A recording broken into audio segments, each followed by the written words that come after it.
Costello. I don't blame you when you look at a fat little tub like that. Come here. Come over here. You're late again. Where have you been? Hey, Abbott, I just come from the contractor that's building my new house. It's going to be a house with 7 Grables. Do you mean 7 gables? Nope, 7 Grables. When I build a house, I want it well built. You dummy, wasting your time with a contractor when you've only got 48 hours to get rid of that money that you won last week before income tax time was due. I'm trying to get rid of the money, Abbott. Well. Yesterday I bought a 1923 Maxwell for $75. But with it, I had to take $400 worth of accessories. $400 worth of accessories? Yes, I had to buy 2 horses to pull it. $400. You've got $38,000 to get rid of. And you've got to get rid of it and make sure that you don't get it back. Okay. I'll get rid of it so it'll never come back. How? I'll lend it to Europe.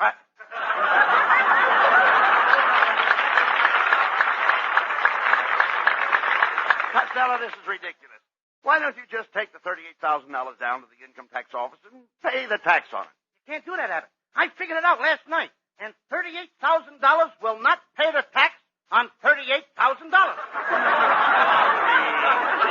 Talk sense. Look, did you send in your estimated income for 1947? You know, that's the one where they asked you to guess how much you're going to make this year? Oh, sure, I sent it in, but I didn't sign it. Why didn't you sign it? If they want me to guess how much I'm going to make, let them guess who sent it in. Well,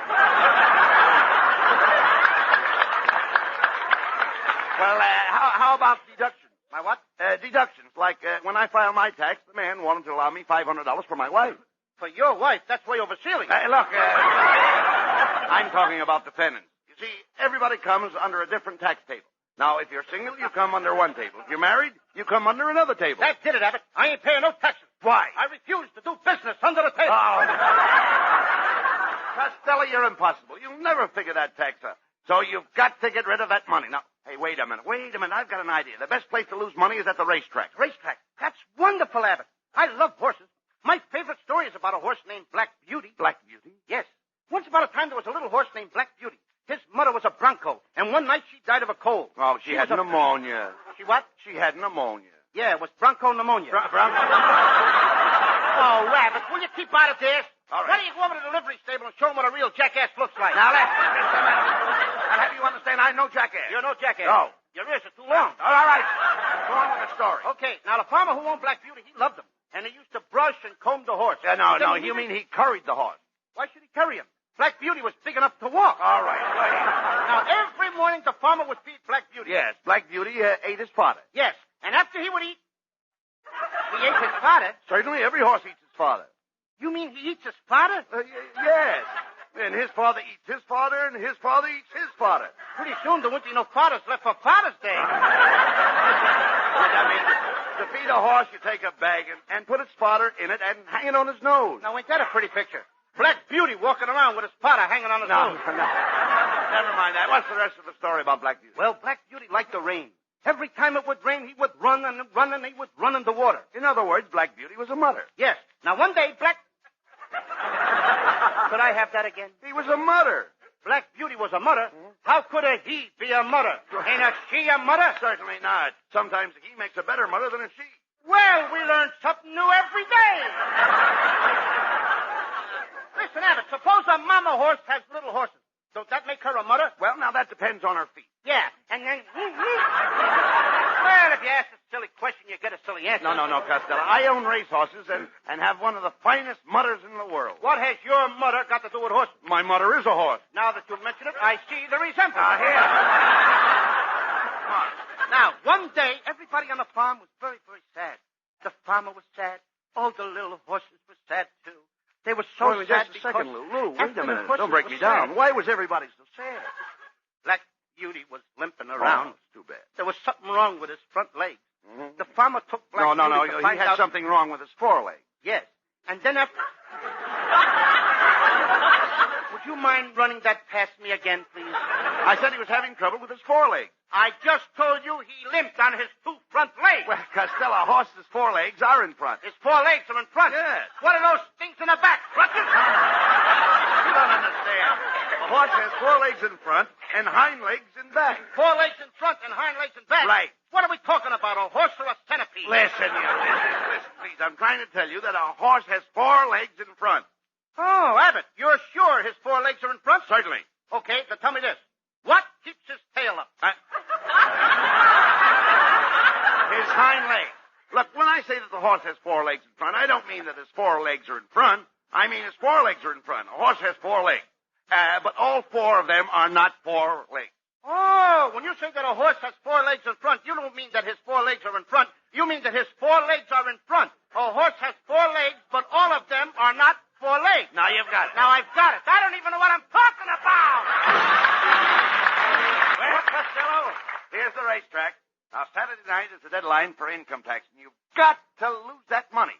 Now, I'll tell you how to bet because you don't know a horse from the side of a barn. That I know. I do, too. Test me. All right. Look over there.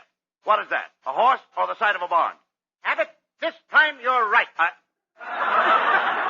See, you know absolutely nothing about horses. You don't study form. You don't know track conditions. And with no information whatever, do you know what can happen to you, Lou? Yes, I can win. You can Costello, to lose, you've got to play long shot. Now, I've got a horse that goes off at 20 to 1. Well, let's hurry, Abbott. It's 12:30 now. Oh, there's no hurry, no hurry. No hurry. He doesn't go off till 3 o'clock. I thought you said he was going off at 20 to 1. He is. He goes off at 20 to 1 at 3 o'clock. How can he go off at 20 to 1 if he goes off at 3 o'clock? Listen, no matter what time he goes off, it'll still be 20 to 1. It'll still be 20 to 1 at 3 o'clock? That's right. Abbott, let me smell your hair. What do you mean? Go ahead. Uh-huh. No smell, just as I thought. You've been drinking the hair tonic again. Now, you cut that out, Costello. You've got to lose that money. Now, the smart thing to do is buy a dope sheet. You can get smart from buying a dope sheet? Certainly, if you have the dope, you're smart. Is that clear? Oh, sure. The horse goes off at 20 to 1 at 3 o'clock. Never mind that. Hey, I think that fellow over there is selling tip sheets. Let's ask him. Say, mister. Yes? Do you sell tips on horses? As Dr. Livingston said to Stanley, you came to the right place. I've got Joe's tip sheet, Henry's tips, Eddie's tips, and asparagus tips. Asparagus tips? That's for green horse players. Well, we'll take Joe's tip sheet. Is it any good? As the Queen of Sheba said to Solomon, it's wonderful. Look, mister, forget that. We want a tip sheet that picks losers. Losers? Well, if you want to lose, I've got a horse that goes off at 20 to 1. At 3 o'clock? No, 4:30. Look, mister. Cut it out! Look, mister, as Dr. Jekyll said to Mr. Hyde, take a powder. All right. Quiet, Costello. Mister, give us a copy of Joe's tip sheet. Fine, there you are. And as young Dr. Malone said to Ma Perkins, that will be $5. Okay. Now I'll be able to pick the horses. Oh, you mean you want to use Joe's tip sheet to pick the horses? Well, in that case, you'll need a copy of Henry's tip sheet. You see, that explains what Joe's tip sheet is all about. How much is that? $10. Okay, I'll take it. Let's go, Abbott. Just a minute, Fatty.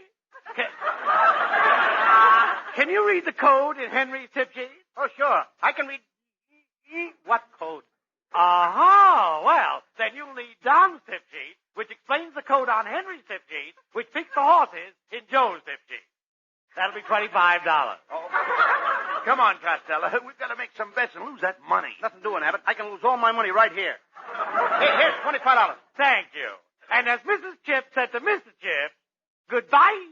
Goodbye. Hey, Abbott. Right. I don't need this guy's tip. I got something right special from the feed box. What is it? Oats. And they're delicious. Now, look, Costello. Hey, they're skinning in it. Maybe you can give us a loser. Hiya, fellas. Hey, what time is it? 3 o'clock. Good. I got a horse that goes off at 20 to 1.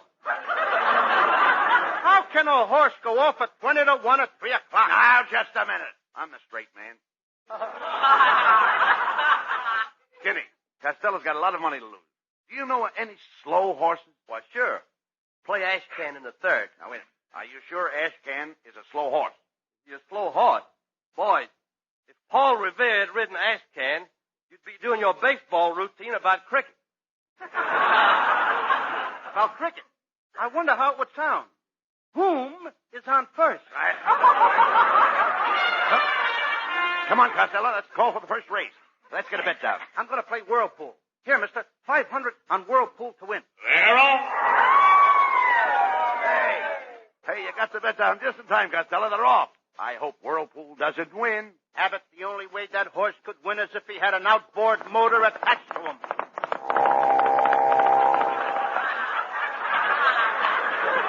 Well, he couldn't have won without it. You idiot. Now you've got more money than ever to get rid of. Hey, look. Look at that lady's program and see what she's marking. Maybe she'll pick a loser. Pardon me, madam. Could you sort of look Well, if it isn't Mr. Abbott and Mr. Costello. Oh, hello. You fat little mon, you.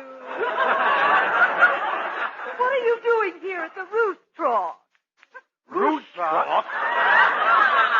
Oh, Abbott, you know what a racetrack is. That's where they ruin the hooses and the rooses. Oh, I love to come to the track and place my wagers with the bookmookers. What a co-inky-dinky. I come here to drink Coca-Cola and eat Frankfurter and try to pick a wiener.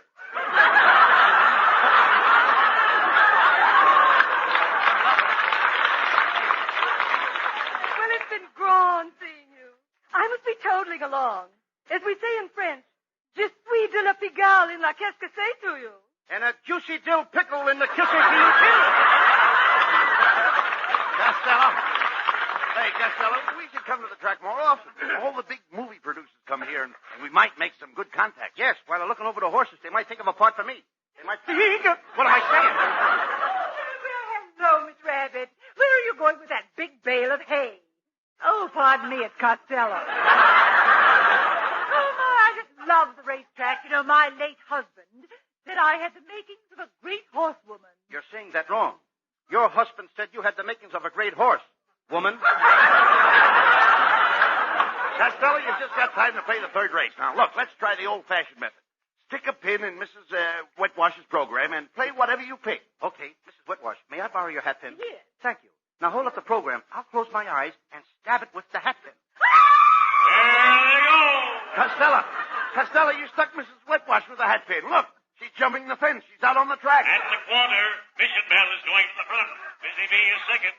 Hey, just a minute, folks. There's an added starter out there.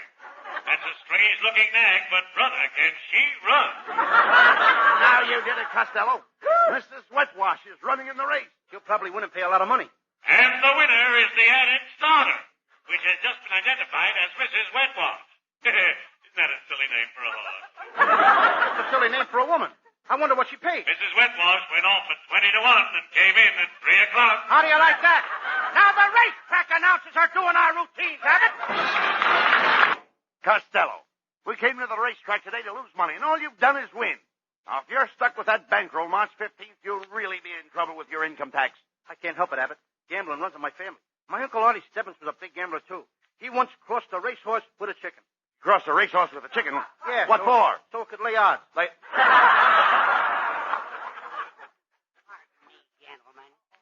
Gentlemen, would you like to buy a sweepstake ticket? They're 50 cents a piece. Oh, sure. Here's $50. Give me 100 of them. Hey, wait a minute. The price marked on these tickets is $2. How can you afford to sell them so cheap? The race was last year. Now, would you like to take a chance on this punch board? It pays 500 to 1. Now, wait a minute. The punch board is all punched out. I know, but where else could you get such beautiful odds? Say, mister, who are you? Now, let me think. Oh, I've got some business cards in my pocket. Would you mind reaching in and pulling one out? See, my hands are all covered with fingers. Costello, there's something peculiar about this man. Look, he's wearing an iron watch chain, and it's 6 feet long. Well, that's all right, Abbott. He's got a police dog in his pocket. Pardon me, sir, but what are you doing here at the racetrack? Oh, I own the race horse, Numbskull. My wife gave him to me for my birthday. Your wife gave you a horse? Yeah, she didn't want me to have anything sharp. Your wife must write your jokes, too. You haven't had anything sharp in the last 2 minutes. Oh, boy. Well, gentlemen, I've got to go now. I've got to hang up my horse. Hang up your horse? He's a Mustang, and he must hang someplace.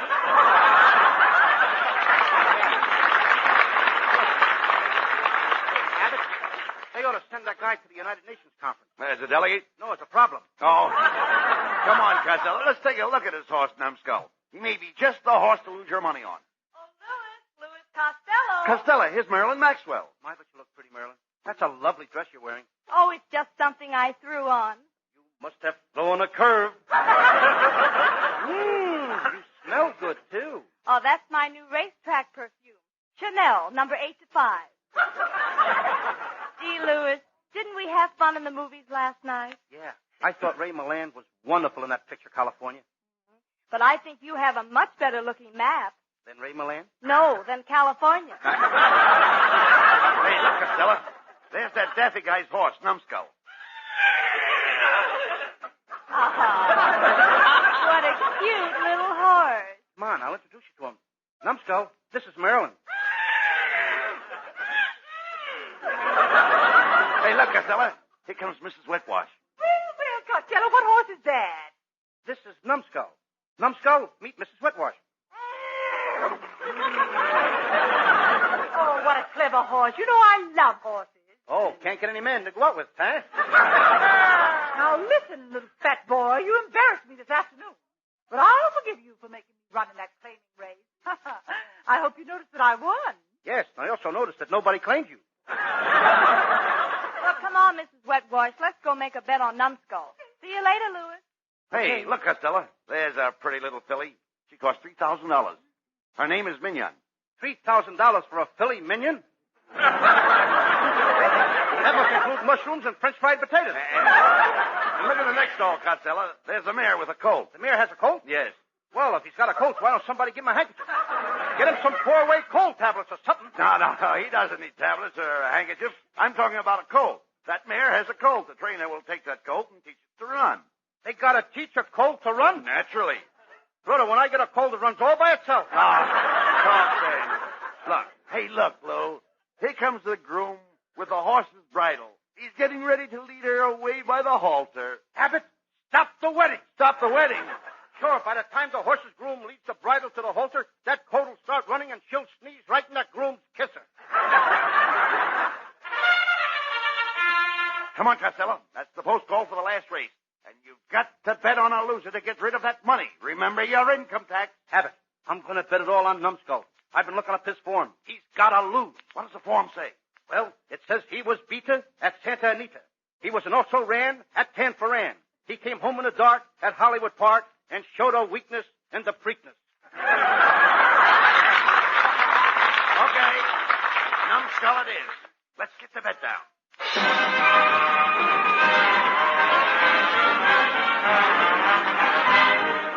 Quarter race, folks. At the quarter, it's Numbskull by 2 lengths. Banjo is second, and Bazooka is third. Oh, no! Oh, no! They're coming into the stretch. Numbskull is in front by 3 lengths. Oh, no! Oh, no! Oh, yes. Oh, yes. And the winner is Gertie's Corset. Did you hear that, Costello? The winner was Gertie's Corset. That was a tight squeeze. Well, we did it, Abbott. The money's all gone. I don't have to worry about no income tax. Attention, everybody. Hold all tickets. There's been a disqualification. Gertie's Corset got rough in the stretch and broke in front of Numbskull. How do you like that? They busted Gertie's corset. And here is the judge's decision. The officials are putting up Numbskull's number and taking down Gertie's Corset. You hear that, Costello? Numbskull's number is up. So is mine. Alcatraz, here I come. Come on, Abbott.